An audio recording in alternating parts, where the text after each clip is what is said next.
బాబు గప్పాలు ఎట్లుంటాయి? మాది క్రమశిక్షణ కలిగిన పార్టీ, నేను క్రమశిక్షణ కలిగిన వ్యక్తిని, క్రమశిక్షణకు మారు పేరు పచ్చ జెండా అని ఒక్కటే ప్రగల్భాలు వలుకుతాడు.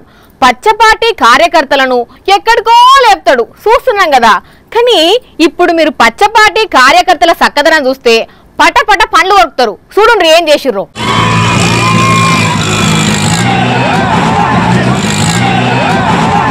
అయ్యిందా? బాగా అయ్యిందా? అల్పం ఉండాలి గాని నెరి ఇంత అల్పమా? అరే పోయింది ఎక్కడికి, చేసింది ఏం పని, అక్కడ ఎంతమంది జనాలు ఉన్నారు, మరి ఏమైనా కడుపులకు ఉత్తుకున్నారు, లేకుంటే బాబు గారి లెక్క వీళ్ళకు కూడా ఏమైనా తింగర్ వేషాలు ఉన్నాయో గాని అంతమంది ముంగట అల్పం ఆడిస్తే ట్రాక్టర్ జాడిచ్చిదన్నాయి. ఇప్పుడు ఏమైంది? జరగరా అనేది జరిగి.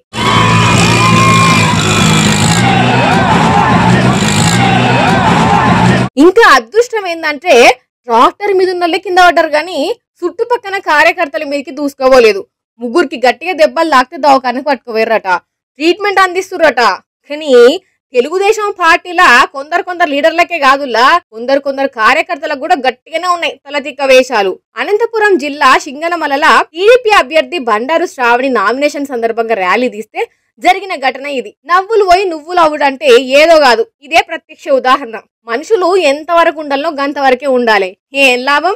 అనవసరంగా దెబ్బలు తాకే, పెయి ఖరాబ్ అయ్యే.